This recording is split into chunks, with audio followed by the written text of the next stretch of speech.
नमस्कार। मैं एस्ट्रोलॉजर चंद्र प्रकाश वर्मा आप सभी का स्वागत करता हूं 27 नक्षत्र में। आज हम बात करेंगे शेयर मार्केट की। आज हम बात करेंगे ट्रेडिंग की। आजकल यह काफ़ी ज्वलंत मुद्दा है कि क्या मैं शेयर मार्केट में इन्वेस्ट कर सकता हूं या नहीं। क्या मैं फ्यूचर एंड ऑप्शंस या इंट्राडे कर पाऊंगा, क्या मुझे उससे लाभ होगा। तो इन्हीं सभी सवालों के जवाब आज के इस वीडियो में देने का प्रयत्न करूंगा। तो आइए अपने टॉपिक पर चलते हैं। Share market. कोई भी जन्म पत्रिका है उसमें शेयर मार्केट के योग कैसे हैं, कैसे देखेंगे। तो देखिए, किसी भी लग्न पत्रिका का जो पंचम भाव होता है वह शेयर मार्केट का होता है। तो आपको पंचम भाव को देखना है, पंचम भाव के स्वामी की स्थिति को देखना है। अब शेयर मार्केट किससे संबंधित है? धन से संबंधित है। तो आपके धन के दोनों भाव देखने हैं, एक आय भाव अर्थात एकादश भाव और उसके स्वामी की स्थिति, दूसरा है द्वितीय भाव यानी कि धन भाव और उसके स्वामी की स्थिति। शेयर मार्केट में लक का बहुत बड़ा हाथ होता है, भाग्य का बहुत बड़ा हाथ होता है। तो इसके लिए हम नवम भाव अर्थात भाग्य भाव की स्थिति को देखेंगे, उसके स्वामी की स्थिति को भी देखेंगे। साथ में चंद्रमा को देखेंगे, क्योंकि चंद्रमा मन स्थिति को रिप्रेजेंट करता है। आप कहीं इमोशनल होके तो कोई डिसीजन नहीं ले रहे हैं, इन सारी चीज़ों को देखने के लिए चंद्रमा को देखना है। आप सोच विचार कर अपने निर्णय ले रहे हैं कि नहीं, इन चीज़ों के लिए चंद्रमा को देखना है। जल्दबाजी में तो कोई डिसीजन नहीं ले रहे हैं, इन चीज़ों के लिए चंद्रमा को देखना है। आपका पेशेंस लेवल चंद्रमा से निर्धारित तो होगा, तो इसलिए उसकी स्थिति को अवश्य देखें। चंद्रमा का संबंध भी लिक्विडिटी से है, धन से है। अब धन के लिए दो ग्रहों को देखिए। सुख वैभव के लिए शुक्र और धन के कारक गुरु, इन दोनों को भी आपको जन्म पत्रिका में देखना है। धन के लिए सिर्फ गुरु को ही ना देखें, शुक्र को भी देखें। जो भी लोग बहुत ही प्रॉस्पेरस हैं, सुख सुविधा से संपन्न हैं, धनवान हैं, तो उनकी जन्म पत्रिका में शुक्र की स्थिति बहुत ही अच्छी होगी। तो इन चीज़ों को देखना है। शेयर मार्केट के लिए आपको देखना है कि पंचम भाव या पंचम भाव के स्वामी का धन भाव के स्वामी, आय भाव के स्वामी और भाग्य भाव के स्वामी के साथ कैसा संबंध बन रहा है। आपको राहु केतु की स्थिति को भी देखना है कि वे कहां पे हैं, उनकी दृष्टियां कैसी हैं। इन सारी चीजों को देखिए, तब आपको पता चलेगा कि आप शेयर मार्केट में इन्वेस्ट कर पाएंगे या नहीं। इन्वेस्ट कर पाएंगे, लाभ पाएंगे तो किस प्रकार से, इक्विटी में या इंट्राडे में। और जो भी चीज़ें आप लग्न पत्रिका में देखेंगे वही चीज़ें आप नवमांश कुंडली में भी देखिए, हो सके तो दशमांश कुंडली में भी देखिए। तो आइए देखते हैं। पंचम भाव शेयर मार्केट का है। पंचम भाव के स्वामी की स्थिति को देखिए। स्वामी, पंचम भाव के स्वामी छठवें, आठवें या 12वें भाव में नहीं होना चाहिए, क्योंकि छठवां, आठवां और 12वां भाव त्रिक भाव है, अशुभ भाव कहलाता है सामान्यतया। तो पंचम भाव के स्वामी छठवें, आठवें, 12वें में ना हो। पंचम भाव के स्वामी नीच राशि में ना हो। पंचम भाव के स्वामी राहु या केतु के साथ ना हो। इन चीजों को आपको देखना है। इसी प्रकार पंचम भाव कहीं क्रूर ग्रहों से दृष्ट तो नहीं है, यह भी देखिए। क्रूर ग्रह कौन से होते हैं? शनि, राहु, केतु, सूर्य और मंगल। तो विशेष तौर से यहाँ पर आपको शनि, राहु और केतु को देखना है कि कहीं इनकी दृष्टि आपके पंचम भाव पर या पंचमेश पर तो नहीं है। राहु या केतु यदि शुभ भाव में बैठे हैं, शुभ भाव का तात्पर्य है राहु केतु छठवें, 8वें और 12वें भाव में ना हो।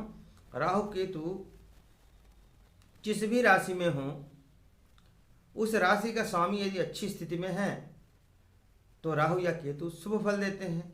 इनके साथ कोई शुभ ग्रह बैठा हो तब भी ये शुभ फलदायी हो जाते हैं। तो ऐसी स्थिति में राहु केतु बैठे हों और फिर वे अपनी दृष्टि पंचम भाव पर डाल रहे हों या पंचमेश पर डाल रहे हों तो ये क्विक मनी दिलाते हैं, अचानक से धन लाभ करा सकते हैं। परंतु ये जिस राशि में बैठे हैं उसके स्वामी यदि अच्छी स्थिति में नहीं है तो ये अशुभ फलदायी हो जाते हैं। तो अशुभ राहु या केतु की दृष्टि नहीं पड़नी चाहिए पंचम भाव या पंचमेश पर।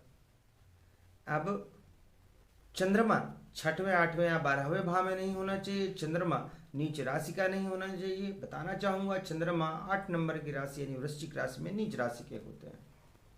चंद्रमा शनि के साथ नहीं होना चाहिए, क्योंकि शनि के साथ चंद्रमा विष योग का निर्माण करते हैं। वहां भी मन है स्थिति डगमगाई रहती है। तो इन चीजों का आपको ध्यान रखना है। गुरु के साथ राहु केतु नहीं होने चाहिए। गुरु के साथ राहु बैठे हैं, गुरु चांडाल दोष का निर्माण करते हैं।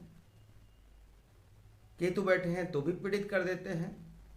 केतु बैठे हैं तो जाहिर सी बात है गुरु से सप्तम भाव में राहु होंगे, उनकी दृष्टि पड़ रही होगी तो भी गुरु चांडाल दोष जैसा ही दोष तब भी लगेगा। तो गुरु को राहु केतु से मुक्त होना चाहिए।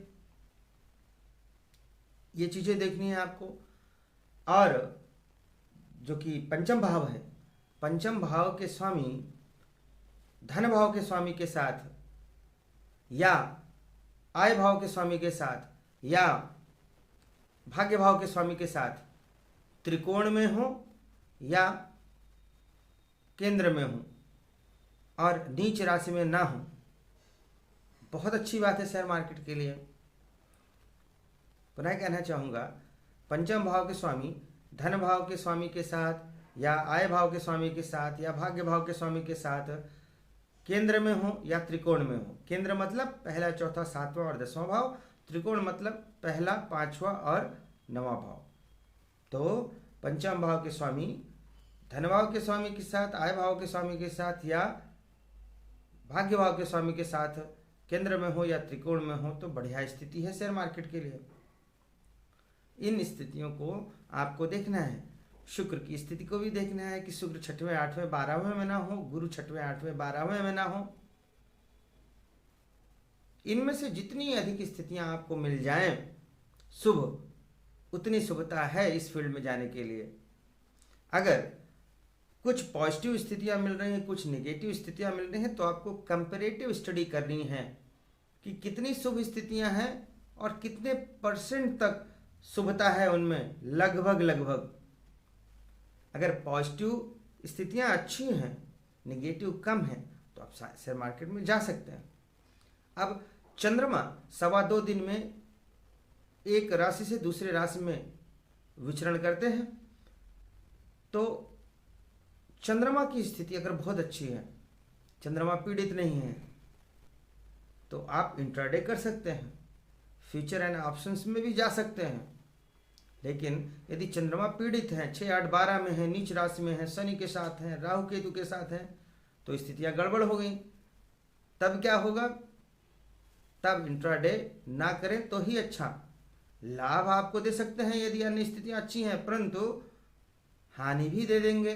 तो जितना आया है वो जा भी सकता है, उससे ज़्यादा जा सकता है। तो इन बातों का ध्यान रखना है। अगर स्थितियां अधिक अच्छी नहीं आ रही हैं तो कोशिश कीजिए कि आप इंट्राडे या फ्यूचर एंड ऑप्शंस में ना जाएं, आप इक्विटी में जाएं, आप लॉन्ग टर्म इन्वेस्टमेंट करें।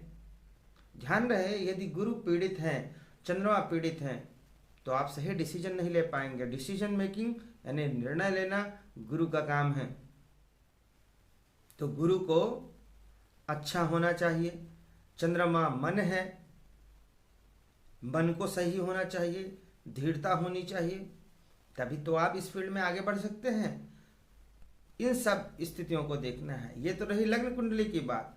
अभी जो भी चीज़ें मैंने बताई हैं यहाँ पर लग्न कुंडली के लिए, वही चीज़ें आपको नवमांश कुंडली में भी देखना है, और हो सके तो दशमांश कुंडली में भी देखिए, तो आपको चीज़ें और क्लियर हो जाएंगी कि हाँ, मुझे इस फील्ड में जाना चाहिए या नहीं जाना चाहिए। तो आशा करता हूँ कि यह वीडियो आपको शेयर मार्केट में जाने के लिए अपने डिसीजन को लेने में बहुत हद तक सहायता करेगा।